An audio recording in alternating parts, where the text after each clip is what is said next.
Hello, everybody, and welcome to another edition of the Knicks Film School pregame show. My name is Andrew Claudio, a.k.a. GMAC, and it is time to preview another Knicks matchup, this time against the City of Brotherly Love, the Philadelphia 76ers. The Knicks take a trip down I-95 to take on the Sixers for the second time this season.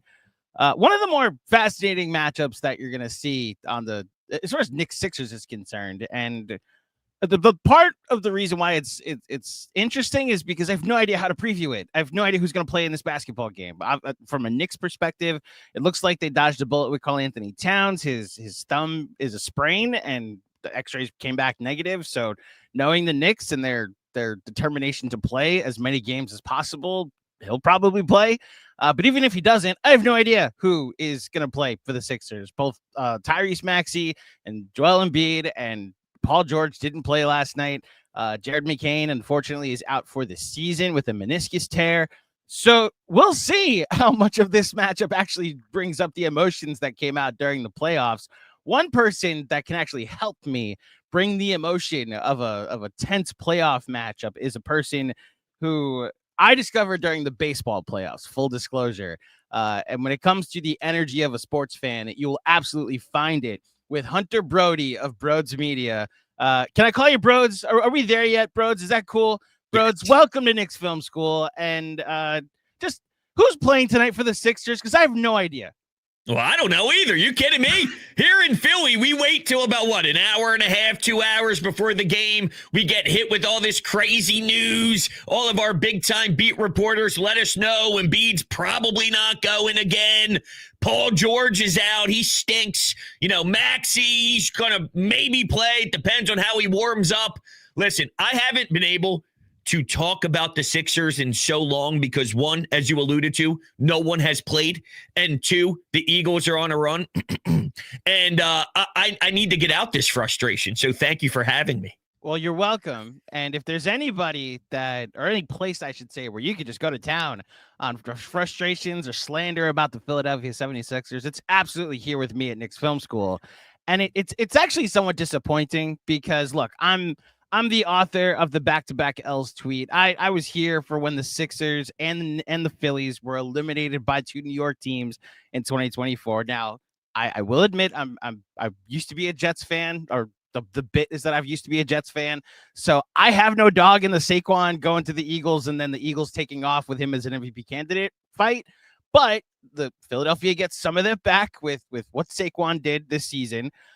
But when I want to then return to those emotions that came out during the playoffs, it's frustrating because this Sixers team, they're 15-23. There was a stretch where it looked like they were turning things around. And Embiid came back in the team meetings, and the Christmas Day game was somewhat thrilling. And I guess is the entire city similar to you in the sense of like this Sixers thing has gone so off the rails so far this season that we're just going to turn our attention to football. And then if it's not good when we turn our attention back to basketball, the Phillies are right around the corner. Is that where the Sixers stand at the moment?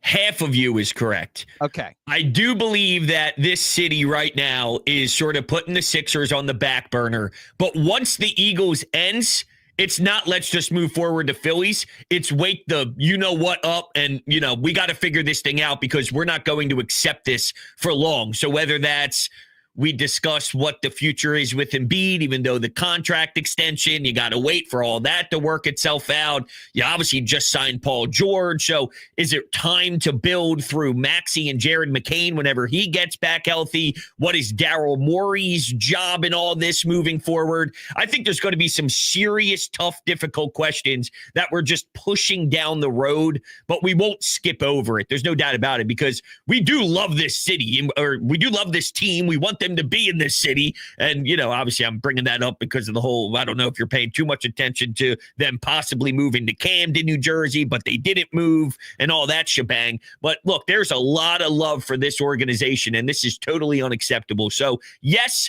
the Eagles are absolutely taking our full focus right now, but the second that ends, there's going to be pitchforks, and rightfully so. Can I follow up on the location of the building at the moment? So yes. I know it looked like it was headed for Jersey, which to Knicks fans, as funny as it would be for the Sixers to play in Philadelphia, to play in Jersey, it's literally across the river, so it's not like a crazy thing, especially when minutes football teams in New York play across the river in New Jersey as well. Right. I would have a hard time basically making fun of it, is the point. And then you look at the downtown situation, and that failed this week, right? Like, so. From my knowledge, this is the thing. They buried it on a Sunday when the Eagles are ready to kick off at 4:25. The Sixers ownership group, who owns the Commanders as well, and the Jersey Devils, slid it in at 4 o'clock as a news dump. So nobody paid attention to it because we were gearing up for Eagles-Packers, which makes me hate them even more. But from my understanding is they went through all the proper protocols. They got it to where it was accepted to build it in Center City, and then they decided to team up with Comcast and the Flyers to just rip up and shred what they were going to do to build new facilities in South Philadelphia as one. So I think they played the public, they played the mayor, they played all of the government, and they played a leverage game with it and succeeded. But we hate Sixers ownership, so screw them.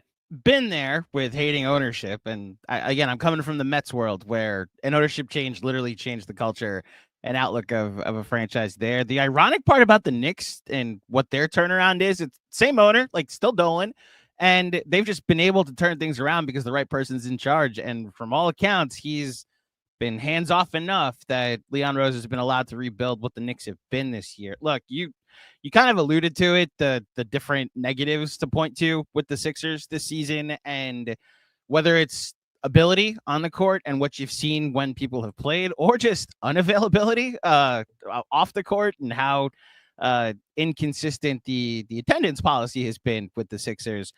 I mean, I'll actually throw you a bone here. Is there a positive that you can point to from this season? I know they're 15-23. I know the injuries have piled up. Is it what Maxi's been, still averaging 25 a game? Again, is it the bright spot you saw with Jarrett McCain? Kelly Oubre's underlying like defensive statistics, he's like up there in deflections. He's been great this season. What would you point to if there was one thing? It's probably McCain. I actually think in this town, we love Maxey, and by no means is this a shot at Maxey, but there's been some inconsistencies with him, whether it's sometimes you look and it's like, dude, he hasn't hit a 3 yet, and he's taken 6, and he's still learning. Like, he's a smaller guard, and we always talk about him learning the physicality around the rim, so maybe he can get to the charity stripe. And without Embiid, the two-man game between them two are very fun to watch, but when Embiid's not playing and you put the ball in his hands, he's not a real point guard where he facilitates and lets the game slow down. He's quick, he's fast. So I feel he's trying to still grow, but he's without big pieces to his development, which is making it a little weird. So I'd say most fans probably feel a little bit more disappointed with Maxey more than anything else this year, whether that's fair or not, or expectations kind of make it awkward. I think McCain's the answer here. He looks legit. It's unfortunate he got injured. And I'd say the other positive would be Yabusele, but the problem is someone else is going to end up landing him due to the financial stuff moving forward. So as fun as it's been for him, it doesn't seem like it's a long-term option. So it kind of stings. It almost makes it a negative at the end of the day. McCain's my answer. But can I answer something else that you never even asked me? Yeah, please. Well, what question was I supposed to ask that? I don't know. Set you up perfectly. Go ahead. I don't know. You probably asked it, and I just went over it. No, go ahead. My frustration with this team, and this town is super split on Joel. It's 50-50. It was the next question, Brodes. Okay, I was going to go. Where are we with Embiid? You know how Knicks fans feel about the guy. Mitch Robinson still hasn't played yet this season. So how do you feel about Joel Embiid these days? Okay. I am a huge fan of Joel Embiid. I am not a hater of Joel Embiid. I think you win in this league when you have superstar talent that is that caliber of player skill-wise. He's a phenomenally skilled big man in this league. I just don't think he can stay upright any longer. And, it started out with the knee, and then he did the Olympics and the whole offseason. And was he prepared for this year? And he did fight through the meniscus. Here's the problem. for all of us that are bothered that he's not playing back-to-backs and he's missing 30 games and all this stuff, he tried pushing through it the last 5 years of his career, and then we weren't able to get what we wanted because he didn't have anything left in the tank, or he had meniscus surgery, and then he played 3 weeks later in the playoffs, and then he went into the Olympics, and whenever he pushed it, it never worked. And then now he's resting, and it's not working either. And I love Joel. I don't think you pass up on that type of talent, but at some point, if you're 10 years into this, 11 years into this, now it's a foot and it's not the knee anymore, and it just keeps going on and on and on. At some point, you got to realize, as great as the talent is, and as much as I want to go down swinging with the best talent possible, because in the NBA, that obviously is what you need, I just don't know anymore. This season's the big, I don't know if he can physically handle the toll that we're asking. We need you to be that efficient offensively, every single possession at the nail offensively. And then, by the way, you got to anchor our defense at 7'2" with 5,000 foot problems and knee problems. He might just fall into the category of the Bill Walton never lived up to the expectation because of an injury. Yao Ming injury. He might just be a big man that never been able to do it because his body just doesn't allow him to do it. And that's kind of where I'm at with Embiid. So does that mean trade him whenever they gave him an extension for $200 million that hasn't even kicked in yet? We got to wait for that whole thing to play out, but I'm open to listening for phone calls, and I know that means you might take a step back, but I'd listen to calls. Doesn't mean I'm saying yes. Doesn't mean I'm doing it. It has to be the right package, but would I field a phone call? This is the first time in my life I'd say yes. So you caught me off guard with the phone call, and the irony of you saying that is, a year ago today, I probably would have thought the Knicks are the ones taking that phone call, that the CAA connection is clearly there. The Knicks had all their picks available. We've been hearing for years what, the interest was and the relationship was between Leon Rose and Joel Embiid. And funny what one postseason series that apparently the entire Knicks locker room turned on Embiid and what happened in that series, especially with Mitch. And then, this offseason, they went all in for Mikal Bridges and Karl Anthony Towns and this roster that they've put together. So I don't even know the team that's taking the call, especially to your point with the injury concerns that now exist, which leads to, look, you sound like you're talking about a window that's closing. And I'm curious if that's where you're at. Like, maybe the window has closed. We were on borrowed time with his injury history as it is and just didn't win when we had the chance. And now do you, and I guess as a result, Sixers fans also feel after what you've seen so far this year, oh, you know what? We had the chance and maybe this window already closed and we have to start to transition to something else. Yeah, I think that's happening. The problem is you just signed Paul George, who stinks, by the way. Everything Clippers fans tell you when you watch him, it's the classic, you see the name from a distance, then you watch him every night thing. Mm-hmm. It's bad. Look, is it bad? No, but it's a superstar name that you expect. If Embiid can't play, should you be able to beat a 7-win Pelicans team without 4 starters? Now, they don't have I don't even remember if he played that game or not. That's how many games he hasn't played either. So I'd have to go back and look because seriously, nobody plays anymore.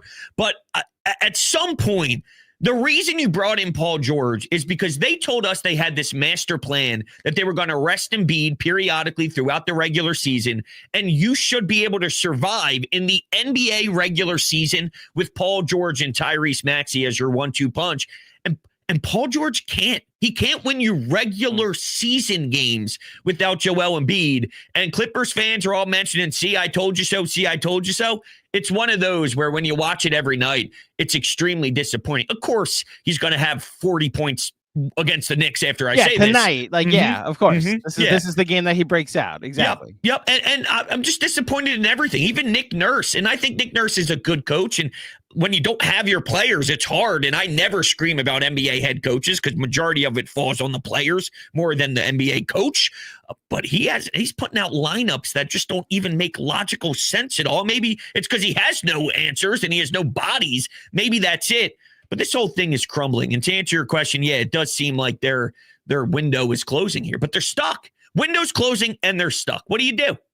So if you had to rank the frustration, or maybe not even rank, but like the frustration pie, like the biggest slice goes to Embiid or Paul George? Embiid's health, which is an uncontrollable. Yeah. Unless you want to get mad at him for playing in the Olympics, which people were mad at him for not prioritizing what they felt was more important, meaning the Sixers are the one paying his bills. Sixers are the one giving him all that money. And instead of being ready for the regular season this year, he had a lot of wear and tear. And we actually on WIP had a chance to interview Jay Wright. And Jay Wright was talking to the midday show time. And this sticks in my head big time because he was giving Embiid credit just for his ability to perform in the Olympics. Without him, they're probably not getting to the gold medal game. So it was a big deal. But he talked about the physical toll that goes into preparing for that event.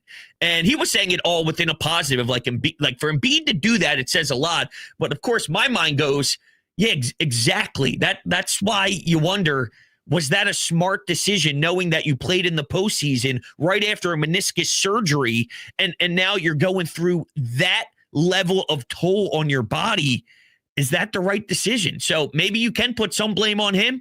I always go back to, in the U.S., international play for us as Americans doesn't hit the same way as international for outside countries. It matters more to outside countries. So we get that more from baseball, though. Like the international, like the World Baseball Classic is like the thing. Like you see more emotion in that. And yet, again, coming from the Mets world, I lost my closer for a year because of an injury celebrating in the World Baseball Classic. Made me think some things and say some things after that injury. Just listen, I went out of my way to be like, hey, I'm glad everybody's having fun in this exhibition. And everybody that held it up like it was the March World Series got mad at me. The point being, I think, yes, the international play. Look, I had a blast watching Steph go nuts and Steph, LeBron, and KD, and I think all of us did. But I think in your position, if you got a guy with injury concerns like Embiid, I could understand and absolutely empathize to the frustration. Yeah, I guess I got one more thing on that. Yeah, too, go ahead. Now I'm thinking about what happened there, because I tried convincing myself it was a good thing, because when you're around LeBron, when you're around Steph, when you're around winners and you're winning, you'd think maybe you would absorb that and soak it in like a sponge. Then what? 2 months later, Maxey's got to call him out for not being on time? Yeah. It's like, dude, you're the superstar of the team. I thought you'd learn. If you learned something there, then maybe I could walk away with positives. But when you're 22, 23, however old Maxey is now, young star, now has to yell at you to be on time in a closed-door meeting? Yeah. Then what was the purpose? What was the purpose? So this season, it being year one of both the Paul George contract and year two of Nick Nurse, and what seems to be really year 1.5 of this core, whatever you consider last season, if like that was the year figuring out that Maxey and Embiid was the way to go, and you just build around that. Like at the end of this season, what has to happen for wholesale changes not to occur? Like, do they have to make it? They're kind of locked to this play-in race, although the Eastern Conference is kind of mid, but you get Milwaukee's playing better, Indiana's playing better. Maybe the 6th seed isn't as attainable as we thought it would be. Is it like they have to challenge someone in the first round as an 8th seed, or is this season kind of a wash? It's a good question. I don't know. And I think that's the problem is if they were to lose, we see this coming a mile away, right? If they lose in the first round, it's not the same as if they had 53 wins and they constantly get to the first or second round and fail, and then you want changes. Because the trajectory is what it is, maybe the mindset of ownership is already settled and they kind of understand how they feel about Maury. There's nothing that's going to change. If you're a 55-win team, everything looked smooth, and then you lose in the second round again, then I think obviously you're waiting to see how it transpires to make that next move. They may already kind of have that planned. I don't know if what you see in the first round is going to swing the ownership group on what's next, because they already see it coming. Maybe they're preparing for it, knowing that the season's been uncomfortable. Here's the issue with my plan and what I want. It does set you back. It sets you back. If you're building with Maxey and McCain, first off, I don't know if that's big enough with your two guards. You know, the Cleveland Cavaliers is going to be the test. I'm studying Cleveland to see how it works with their guards, to see if it's something that can maybe work here. Yeah. I don't know, because the Cavs are winning regular season games We're saying about winning regular season games. So I don't know. Do you think the Cavs can win built with those two small guards? So there's a Mobley aspect to that where he's taken such a leap that it almost allows you to think they can. Obviously this is a playoff conversation, but the 36-5. Like at a certain point, you just got to look at it like, oh, this is working. Like even if it ends in a 4 out of 7 sample in the conference finals, it's absolutely something. Oh, if they get to conference finals, I'd say there's something to it, Well, so the way it's stacked up right now, they're going to avoid New York and Boston on their way to the conference finals. And like outside of a disappointing second round loss to, I'm assuming it would be like Milwaukee or Orlando. Like that's where you're going if you're the Cavs fan. And which is why I think a healthy Embiid, like that's been sitting games out all year, showing up in the first round to play the Cavs is fascinating. Here's my counter. What's up? He's not healthy. So there's no version of him that'll be healthy this season. I don't think he's healthy. Now it's a foot. It was a knee. Now it's transitioned to the foot. And he played, 4 or 5 games in a row. Then he missed 4 or 5 games in a row, still not playing. I don't believe that they are sitting him this much. I don't think this was the plan. Did they want to kind of ease him into the season and milk some rest days? For sure. I believe we're at what is going on here territory, so and even if that's the case, Embiid is someone who gets out of shape like this, snap of the fingers. Yeah. So if he doesn't play 60 regular season games and then gets thrown into the fire, he already had trouble over the years after playing all year long to close out games in the fourth quarter. Massive amount of turnovers. If he gets thrown into a first round and starts getting double and tripled after not playing 60 regular season games, he's going to be on his hands and knees huffing and puffing at the free throw line. Yeah, it does smack you in the face when you go look up the Sixers numbers. And like, first of all, to your point about Paul George, averaging 16.8 points a game. And it'd be one thing if all 3 of them were healthy and playing together and like he just had to take a lesser role. And it's like, no, Embiid's only played 13 games. Like that smacks you in the face when you see it. 13 games. Yeah.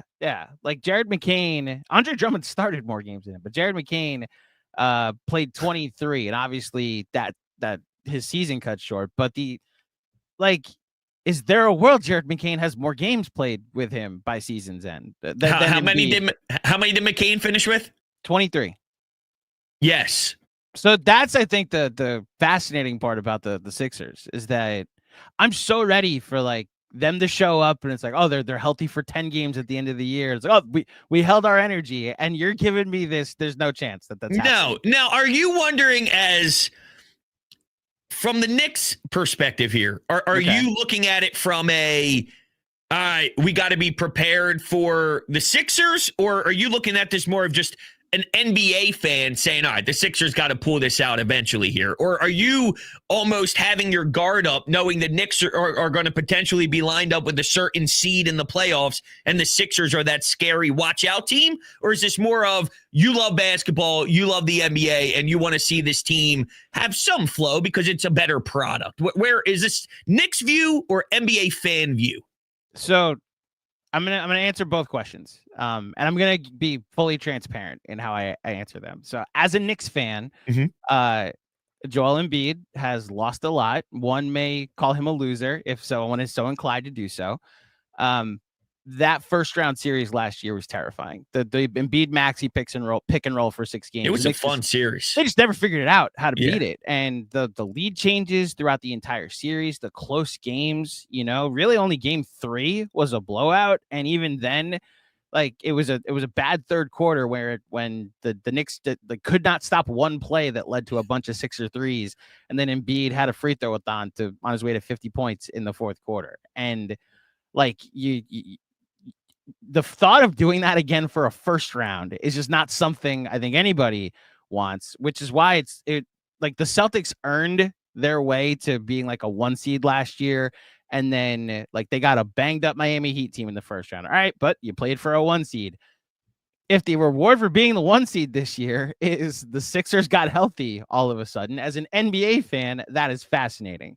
So as a Knicks fan, I welcome the challenge of playing the Sixers again. I also think the Knicks have more firepower up top. I I respect what Isaiah Hartenstein was, and I think Mitchell Robinson being healthy for that series advantage Knicks for sure. But yeah, I don't think the Sixers would be able to score with the Knicks or stop the Knicks for over the course of a 7-game series and what their offense has become this season. I don't disagree. And the lack of cohesion. I used to be just go get star talent guy and throw it in and see what happens. Now I'm starting, and maybe it's a shift with, I think with Miami and LeBron, the big three, there was always that. Now it's starting to be a bit more open, Yeah. So maybe it's because of that, but cohesion matters. And this team just doesn't have it, won't have enough time to have it. So if you're playing 80 games together as a unit, or, if guys are getting injured, but you're still getting a good 65 out of 82 games together as the Knicks playing under Tibbs, it's Nick Nurse has no answers, so I think that's going to be their kryptonite. I got another question for you as I'm now turning into the interviewer. Shoot, I like these. Your thoughts on the current state of the NBA and the regular season, because I love basketball. This is tough, dude. This is tough, and it hurts me. And what I can't do is pretend to protect it when it's not there. And that's my first instinct is when I hear this sucks, that I'm like, no, hold on a second. No, let me tell you why it doesn't. I can't do that here. And maybe it's because my team is never available. So when I tune in to a Pelican, they lost to a 7-win Pelicans team without 4 of their guys, so maybe I'm so blinded by, but I don't think I am. I think the natural discussion around the league is the NBA regular season product is a problem. And, you focus on it heavily. I bounce around all 14 from my understanding. Maybe I know you do but it seems to be your thing. How do you feel about it? And do you think there's a fix if there is a problem? So the fewer games fix has been floated out there, and I do think the schedule is too long at a certain point. I think the league is the most talented it's ever been. I think we're going to look back in a couple of years. I think a couple of my colleagues have even said this, like, there's no reason the league shouldn't have 4 more teams that, you could put another superstar on. Way back when we were in the late 90s, you'd have these teams that there was no chance at an all-star, and because you're on pace for 15, 16 wins.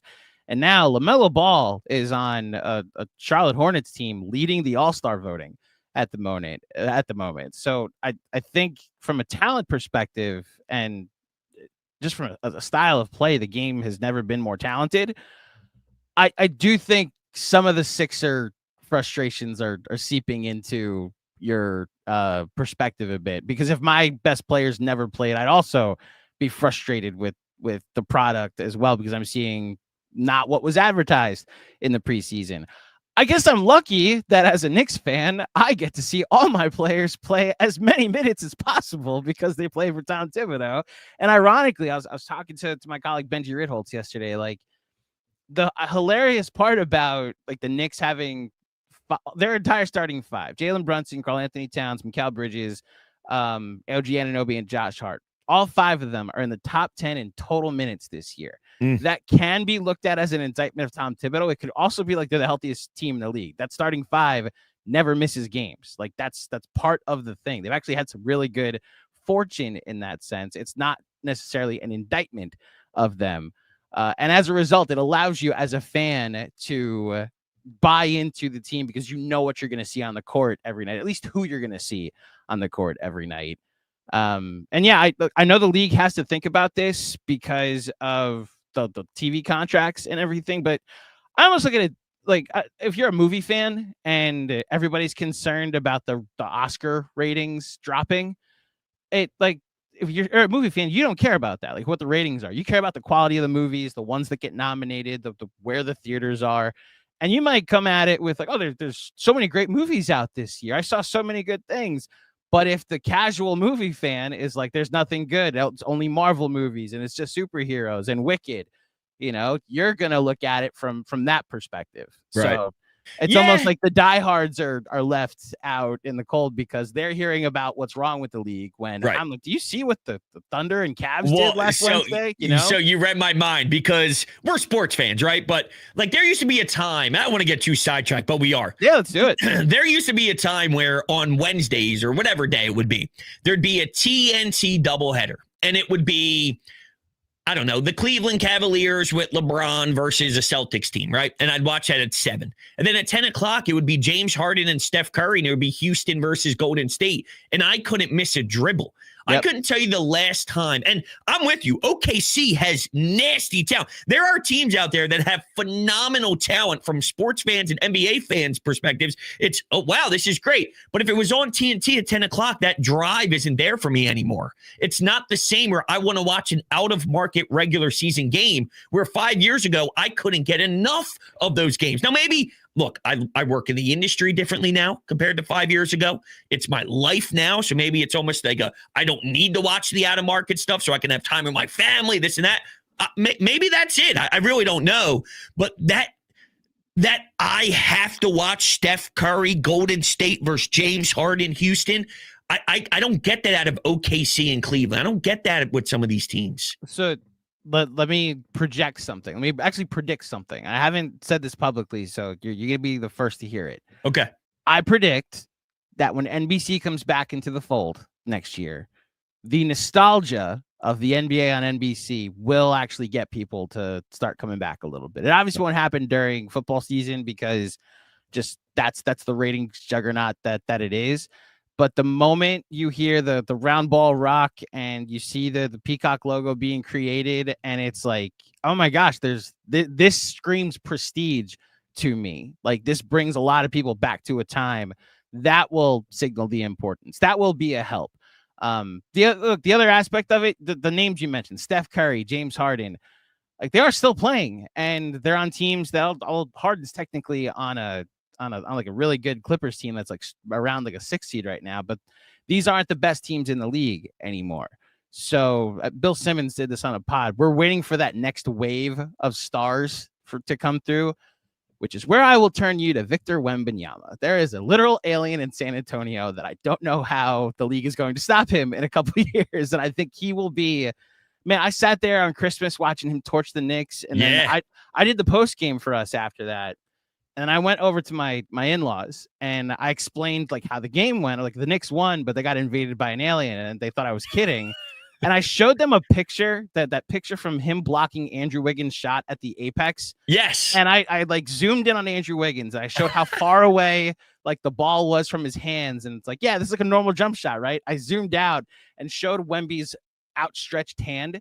And all of them like had never really watched basketball, even though their like son-in-law like actually works in this industry. And they're like, wait, what is this? Like, that's going to be the appeal of who's going to be able to stop Wemby. And I'm excited for that era of the NBA. Maybe that's it. It's funny you mentioned Christmas, though, because that's when I actually thought maybe the Sixers could turn this puppy around, was after that win against Boston. Even though they started to give Boston a nice free pass in the fourth to come back, they won and survived on the road in the Garden, TD Garden. I'm thinking, here we go. No. Good correction, by the way. TD Garden. I know. Not the Garden. Thank you. I realized who I was talking to. Yeah, I get into this when I do Boston pre-games. Like, there's the Garden, and then there's what Boston calls the Garden, which is like outside of that radius, nobody cares. You know, it's the one that's green. We got some people watching live. I want to get to some questions before we get you out of here. The first one, you kind of answered this already, but Ben Kim Gervey, Paul George is playing like the end of career Stevie franchise. Shout out to Stevie Francis, Knicks legend. What do you guys think of Morey at this point? It's a hard one. I don't think he's bad, but I think when he got here, here's the issue. It's been so many different regimes trying to figure out this, quote, process, which we are sick and tired of. And I feel once he got here, it was a lot of the decisions were made. And, you know, you're not saying you're totally back into a corner, but there were things that were out of his control that he was trying to salvage. Ben Simmons not wanting to shoot a basketball. You bring in James Harden. I think he did the best he could with where he was when he got here. They had no team this offseason heading into this year. They had no team. So you get a Caleb Martin, you get an Eric Gordon. If you're told we got to make a push to salvage this Joel Embiid thing, and you go get a Caleb Martin or you go get an Eric Gordon, you're sort of doing what you're told to do, right? You get Maxey in here, you get McCain in here, which are 2 nice draft picks. So big picture, they're not getting enough done, and I'm so sick and tired of this franchise, and I'm not against change. But if I look at him specifically, just when he was here and all the context surrounding it, I think he kind of did the best with what he was handed when he got here. And then the Harden thing and the, then the Paul George, they were backed into a corner of, we got to salvage this.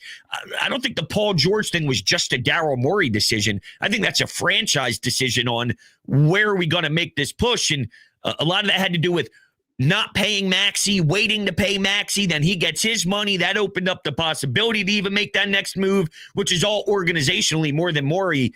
I think he's a good president of basketball operations, but I think the Sixers need a whole new, fresh site here.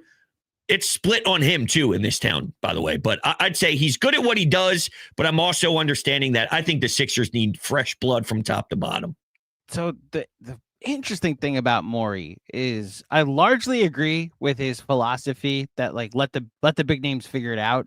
And you even said it, like you do need stars to win championships in this league. And I'm coming from I enjoyed the Julius Randle experience. I enjoyed what that version of the Knicks was and the expectations that didn't necessarily come with it. And now that Karl Anthony Towns is here, and this like the Knicks are on pace for 52 wins, and a lot of the fan base will yawn at it because you're supposed to win 52 games. I guess that it's funny how the reverse may end up happening for the Sixers this year. Like this team wins 41 games and takes whoever to a 7-game series. You tell me, will any frustrations with Morey, with Nick Nurse, even Embiid, like will that go out the door? I know we talked about like, can the season be salvaged, but like I almost wondered, will they buy themselves some runway if they can have some type of success this year? The only thing that will stop the public aggression towards them, and maybe that plays a role, maybe hearing how frustrated the fans are could sway opinions. Whether you should or shouldn't listen to the fans is a different story. I think the only way they're 1,000% off the hook is if they get past the second round, which is not happening. So that's really where it's at. With fans. It's you gotta get me a conference finals because you're tired of the joke. We've lost. It's the same thing every year. So if you're saying, it would be, and I keep joking around that the one year they actually do it is going to be the year where we hate them for 82 games. No one cares, and then we go, whoa, what the? You know what I mean? Just jokingly, that's not going to happen. But for it to be no noise at all and no controversy, it would have to be.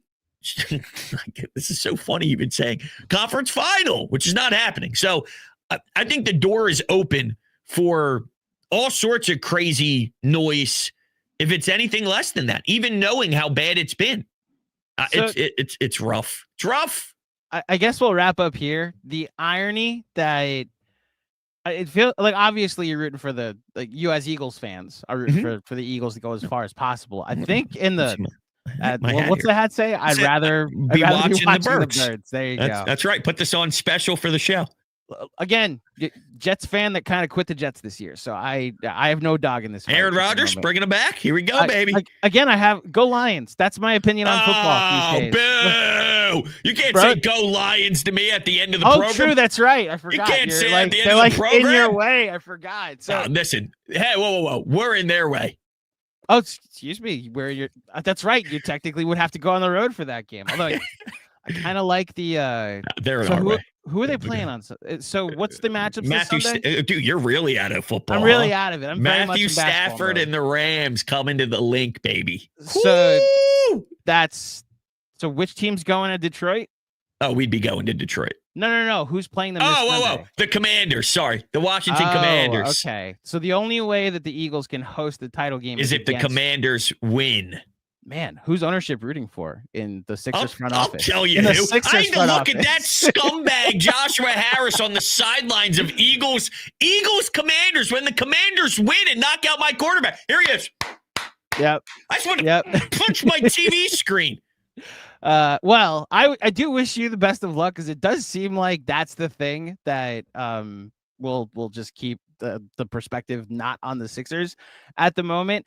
I can't lie to you and say that I'm rooting for Philly to win ever because it's just like not in my DNA, unfortunately, That's which okay. you can understand, of course. Mhm. But what I am happy about is that you made time for the Knicks Film School podcast, Brodes, because this was a lot of fun to, Of course, talk man. about the state of the Sixers, which again from afar we can laugh at it. Clearly the Philadelphia faithful is just like not paying attention, which is why the juice that I'm trying to inject into this is maybe falling a bit short. So we'll but listen, it is the truth, though. I think that's the best way to put it is the interest isn't there. And it's weird that it's not. This isn't normal. Even with an Eagles playoff run, they play once a week. There's 3 NBA games I could get on a Monday, Wednesday, Friday leading up to an NFL playoff game that we would pay attention to. But I think yesterday starting Reggie Jackson started. He's 96 years old. That's amazing. Come on. What do we do? I'm not watching Reggie Jackson on my Tuesday night play 40 minutes. I can't do it. You're diving into Philly's hot stove and Bryce Harper's TikToks. Yeah, you see him now? That's where you're at the moment. Bryce Harper's now an influencer. He's showing us how to make coffee. I'm sitting there watching Bryce Harper TikToks to make a nice coffee. Barista Bryce is his hashtag. Is it so? Oh, yeah. Okay. Oh, yeah. It's a real thing. I'm telling you. Check it out. It's weird. It's actually very weird seeing him talk to the camera like he's doing like a get ready with me. It's like, come on, Bryce, go hit bombs. Hopefully he could cook up a nice cup of coffee after the Mets cooked the Phillies in the playoffs last year. I had to, Brodes. I had to on the way. I can't wait till Zach Wheeler punches out Juan Soto 4 times in a complete game shutty. If I can remind you, Zach Wheeler was unhittable in his one start during the playoffs last season, and it didn't seem to matter. The Mets ended up finding a way to win that game anyway. So this is now diverted into Knicks. I hate the Phillies too. Dave Dombrowski did nothing this offseason. What else you want? Flyers? Oh, don't get I got me started. nothing. No good. There's no good hockey team in New York at the moment either. So I know there's one in Jersey, I think, but the Rangers literally ran it back and went to the President's Trophy. Guess who owns that team? Get away from this guy. Get him away. Man. Brodes, thank you so much for joining me for this edition of the Knicks Film School pregame show. Before you get out of here, please let the fine folks at home know where they can find you, Brodes Media, your work at WIP, all of it. Yeah, on Twitter at Brodes81 is probably the easiest. And then from there, you can find radio shows, YouTube shows, all that good stuff, any of it. Awesome. Thank you, Brodes. Best of luck with the Eagles on Sunday. I say that on behalf of me because I'm impartial these days. I know there are Giant fans watching that are not co-signing that whatsoever, but I do wish you good content as a result of whatever happens on this weekend's games. And thank you to everybody that tuned in for another edition of the Knicks Film School pregame show. If you dug it, please head over to iTunes, drop a 5-star rating and a review. A reminder, this Friday we will be at T-Squared Social in Midtown for you to join us for the next watch party. The Knicks take on Dante DiVincenzo, Julius Randle, and the Minnesota Timberwolves. So be there, be T-Squared. I'll be back on Friday previewing that matchup with another Knicks Film School pregame pod. But until next time, thank you for listening. Thank you for watching. Enjoy the game tonight, and I'll speak with you soon. Peace.